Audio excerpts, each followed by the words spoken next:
hope you are all doing good. So the previous video we saw about was what is a phrase and what is an idiom and the types of phrases. So in this particular video we will be seeing about the weightage for idioms and then the types or some idioms along with their meanings and some exercise questions or practice questions I would say for an idiom. Alright, so let's go into the video. First, idioms and phrases weightage. So it's very important to know, okay, you are learning so much and you are like so preparing for your entrance exams, but you should actually know how much of how many marks you could gain from that particular topic, right? So that is why I am just here to tell you all what is the actual weightage of idioms and phrases.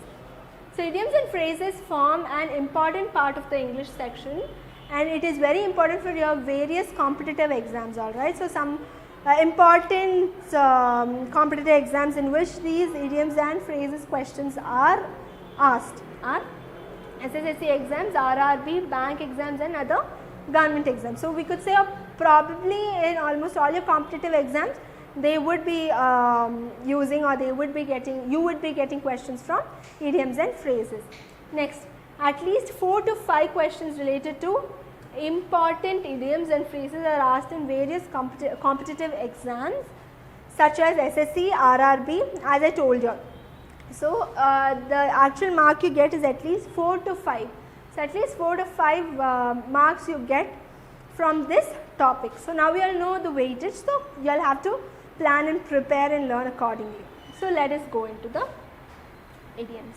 Okay, so here we have some of the idioms along with their meanings. So let us see what are they with their meanings. I would explain it to you all. First, decked up, put on special clothes or appear particularly appealing and attractive. So decked up is something like to be dressed up. So you are going for a function, you are going for a party, you kind of get dressed up, right? Dressed up really well and you want to look good. So that for that an idiom used is the decked, is this decked up. So she decked up to attend the party which is happening tonight. So she decked up for attending the party means okay, she's all dressed and all settled to attend the party.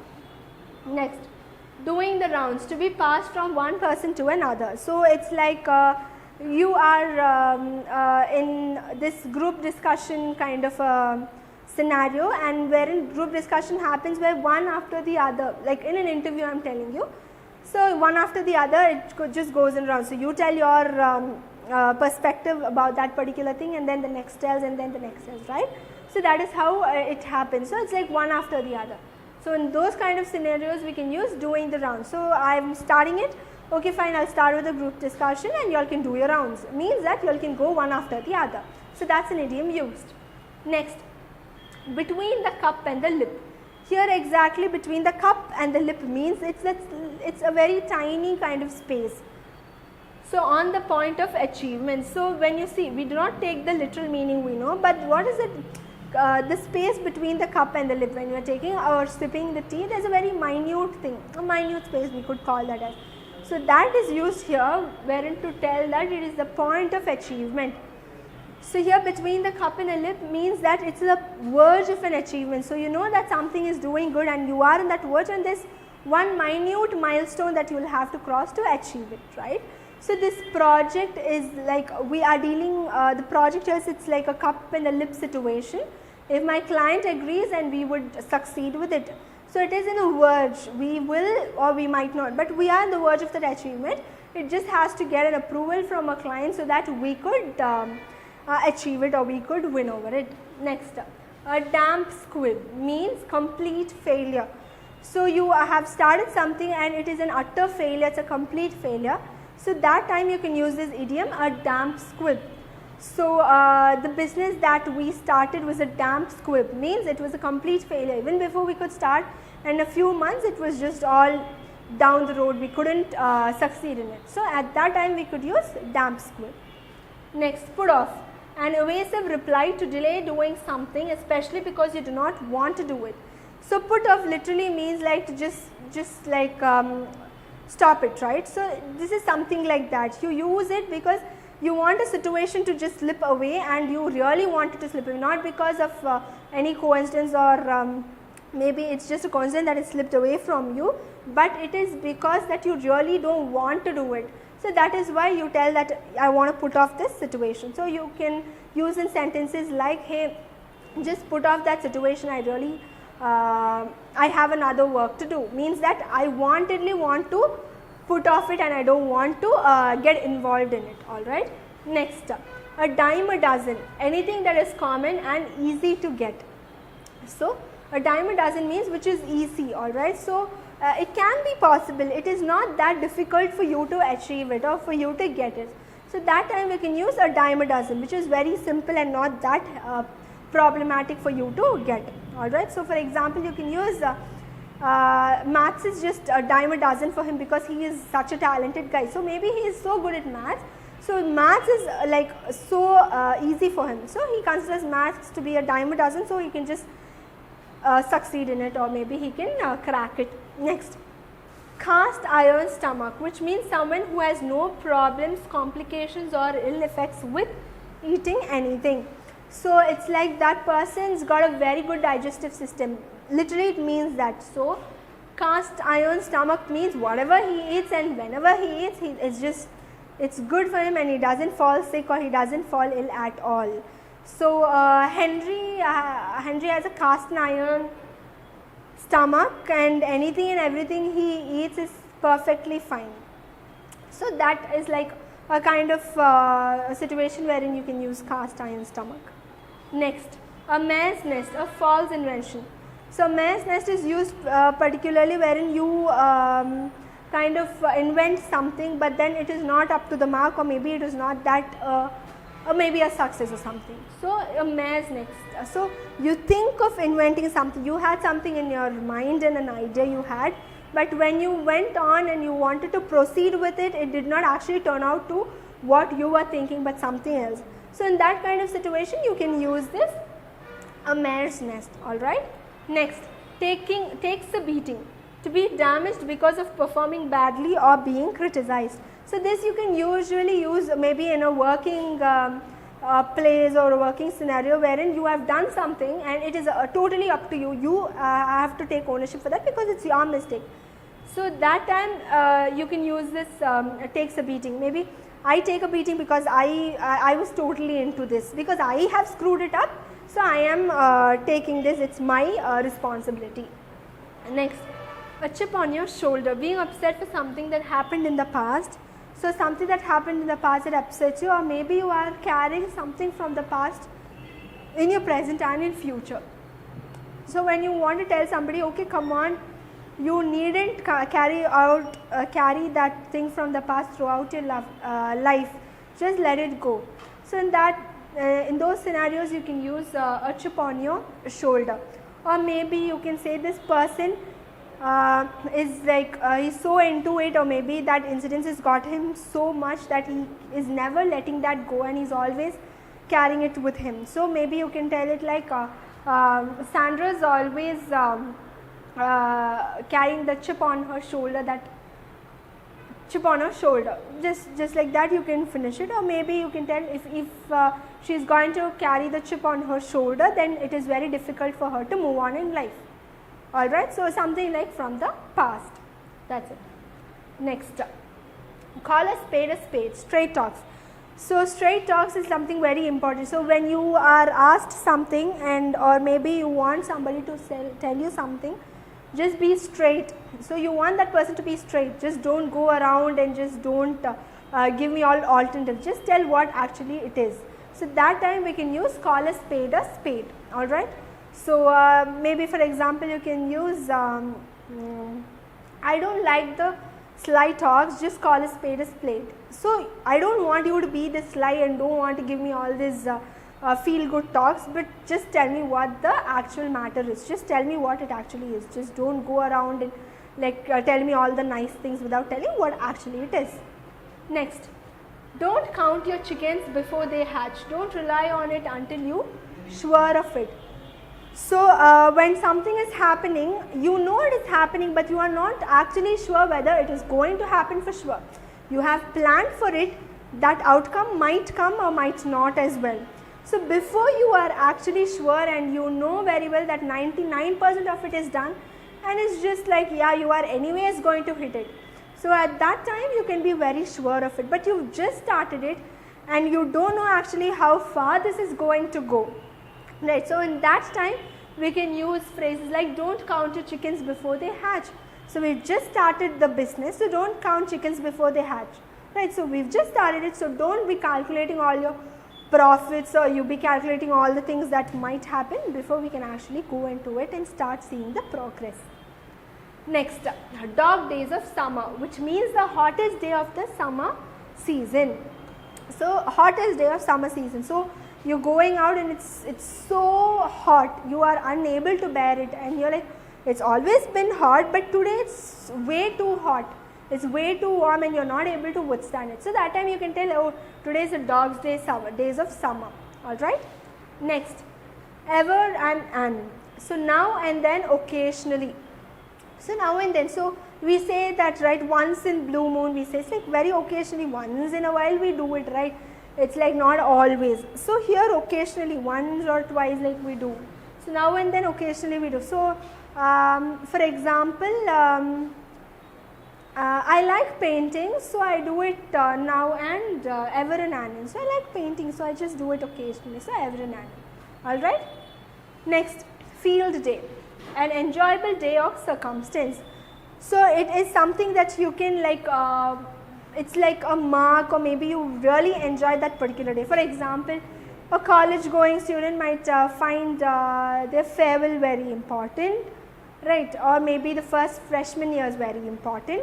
So those kind of scenarios we can use the field day, alright, or maybe it is a very important match, alright, so you've been preparing for that, or maybe it's an important competition that you are preparing for the whole year. So that you can tell, hey, actually it's my field day and I definitely have to like do it well, okay. So in those kind of scenarios we can use field day. Next, bits and pieces, small things of different types. So bits and pieces is like a usual idiom that we use. So when you know something but you're not that sure or you're not thorough about it. So for example, I could say, I know Shakespeare's Julius Caesar, but bits and pieces of it I remember. So but you do not know exactly what it is about, but you know just here and there. Maybe you know the characters, maybe you know what the characters are, and maybe you know the climax, or maybe you just remember one scene from it. So you know these bits and pieces, right? So that is what we use it here. Next, kick the bucket. As I told you all, like I think in the previous video I have told you about when I was telling about idioms and phrases. In idioms and phrases video I told about kick the bucket. So that is to die. So my grandmother kicked the bucket. So usually that sounds so offensive sometimes, but you have to use it in places wherein it doesn't seem offensive. Alright. Next, know the ropes, to understand the details. So when you are taking something up, you have to understand and check on every details. So for example, there's a case that's going on, maybe about a property or something. So even before you go talk to the lawyer, you will have to know all the ropes of it. Right? You have to know the information about what is actually happening, what the property issue is about, and what exactly is the issue that you are going to the lawyer for. And that lawyer there has to know everything from you. He has to know all the ropes for him to like defend your case. Okay. Next, Latin and Greek. So we usually tell this Greek and Latin. So why is that? Like Greek and Latin is something that you don't understand at all. It's something like totally not understandable. Alright. So when you are maybe physics, I would say, is very difficult. So when they are taking a class or something, you come and say like, okay, there was a physics class and I understood Greek and Latin from it. Means I did not understand anything. It was Greek and Latin to me. Or maybe you don't know Hindi and somebody is coming and talking to you in Hindi, and so fast you're not even able to grasp a word of it, and you can be like, okay, it sounds like Greek and Latin to me because I don't understand what you are talking. So something like that. That's how an idiom is, alright, or that idiom is used particularly. Next, like a chicken with its head cut off. To act in a frenzied manner crazily. So it's like crazily. So like a chicken with its head cut off, when you see when a chicken's head is cut, like it just be crazy. That's how they are meaning it literally. But we can say, or we can use it for a person who is crazy, or maybe he's out of his mind and he's crazily doing stuffs. So that in case, he acts like a chicken cut with his head. He acts like a chicken with its head cut off. So maybe that guy's acting crazy. Next, a toss up, a result that is still unclear and can go either way. So it's like it's a toss up means you are not you are unclear of the situation. It can be this or that. Next, an iron hand by force. So an iron hand means like very powerful and by force. So my CEO is an iron hand to this situation. So maybe he is he is a very powerful guy, and his recommendation or his involvement in this would help us. It's like that. Next, a taste of your own medicine, when you are mistreated the same way you mistreat others. So when you are doing something you will not know actually, right? When somebody does that to you, you will actually know how painful or how hurtful it is. So that time only we use a taste of your own medicine. Next, at the drop of a hat, willing to do something immediately. So you are up to something and you wanted to do it right away. So I have to prepare for my IELTS at the drop of the hat. So right now I have to prepare it for me to clear it. Okay. Next, a man of straw, a weak person. So when you see a person is frail, or maybe he is not that strong, you tell a man of straw. Maybe he is really sick, so you can tell, okay, Bharat is a man of straw, and I think he has to take in more supplements to get back to normal.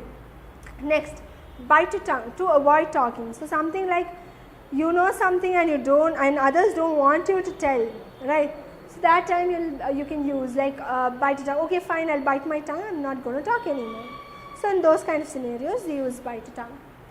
An eye wash, a pretense. An eye wash is something like it's like not happening at all, but it is like happening. All right. So it's not happened.